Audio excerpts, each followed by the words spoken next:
I'm about to show you something very upsetting. If you aren't already sitting down, you should be, and if you are sitting down, consider fully reclining.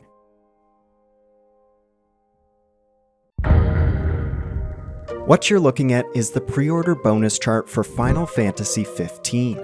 This isn't some fake meme circulated on Reddit.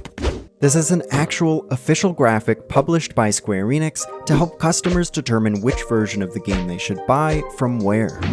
Let's take a look at it in English. As you can see, the column groups indicate which version of the game you're getting: Standard, Deluxe, Ultimate Collectors, Digital Standard, or Digital Premium, while the individual columns within those groups indicate what store you're purchasing it from: 7-Eleven, Amazon, the Square Enix eStore, and so on.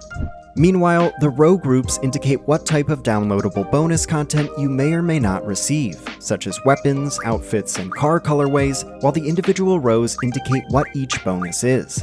To find which DLC you're going to get, simply follow the column corresponding to your pre-order and check for blue dots. Note, however, that no edition of FF15 will net you every bonus, not even the $270 Ultimate Collector's Edition. In the spring of 2016, I sat at the desk in my bedroom looking at this chart with dread and disappointment. You see, I'm what those in the gaming community call a completionist, and I suspect many of you are too. I don't just want to clear my favorite video games. I want to achieve everything there is to achieve in them. I want to unlock everything there is to unlock. I want to perfect everything that can be perfected. And so the idea of not being able to fully master a game, of having to compromise on what I consider completion, wounds me to the very core. I don't have $1,000 to blow on 6 different copies of Square Enix's latest RPG. I can't go spending a month's rent just to scratch the perfectionist itch in my brain.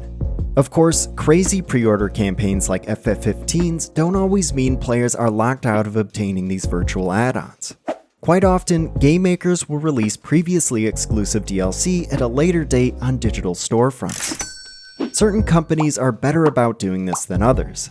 Capcom, for instance, does a lot to ensure latecomers can pick content up after the game is released.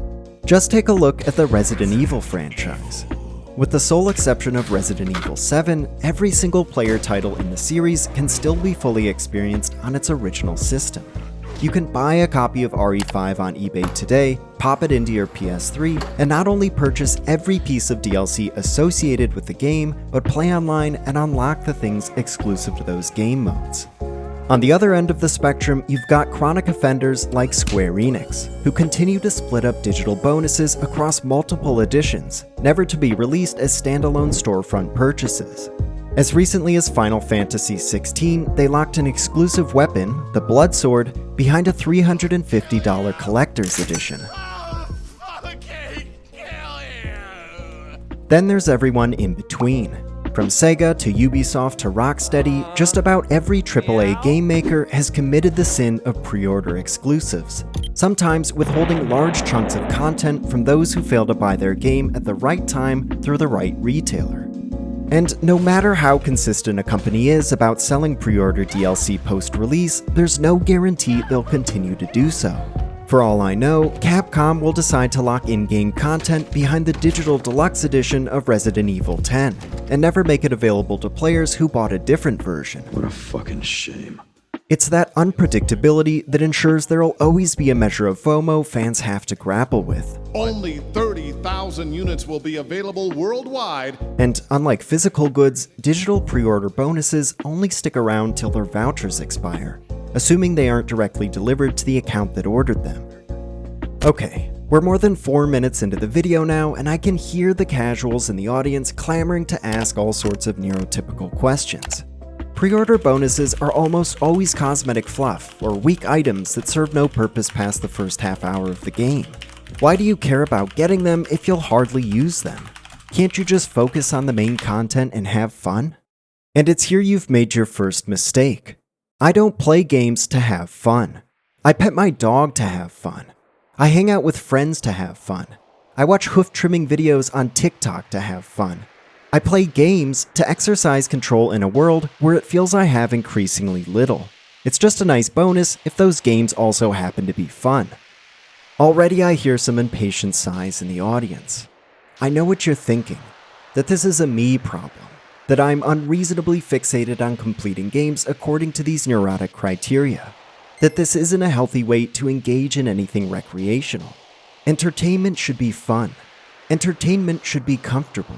Entertainment shouldn't feel like work. You sit there like some digital Marie Kondo, urging me to declutter my hobby, to find simplicity and joy in my gaming habits. You don't consider that not all good things make you happy, even the ones that leave you fulfilled. You don't consider that the bulk of human existence is abiding the horror of being conscious, and that one man's aimless pastime is another man's vital coping mechanism. The history of humanity is a history of imposing order on chaos. It isn't a history of inner peace. We fight our fears until we die, and create beauty in the process. If you want to transcend the compulsions of our species, become a Buddhist monk. Better yet, become an animal, and live life only to sate your appetites. Meanwhile, I'll keep being human. I'll keep building. I won't just passively consume games. I'll create a record of my experience of them. I'll imprint myself in the ones and zeros that make up my save files until those files are perfect, because then at least I'll know a tiny part of me is perfect. A tiny part of my life is perfect. A tiny part of the world is in perfect, unimpeachable order. And I'll protect that perfection as long as I live. I'll back it up on the cloud and on thumb drives. And before I die, I'll appoint stewards to ensure the data never deteriorates. And in billions of years, that data will flee the solar system and our fading star, and live on in some other reach of the galaxy, still whole, still perfect. And when the universe trends toward heat death, we'll marshal all our ingenuity and all our quantum computing to contain that entropy and guarantee the legacies of humanity hold. My little pieces of perfection will endure into eternity, and my life will have undeniably been worth living, and I will smile contentedly from beyond the veil of space-time. But none of that can happen if game companies don't get rid of Preorder DLC.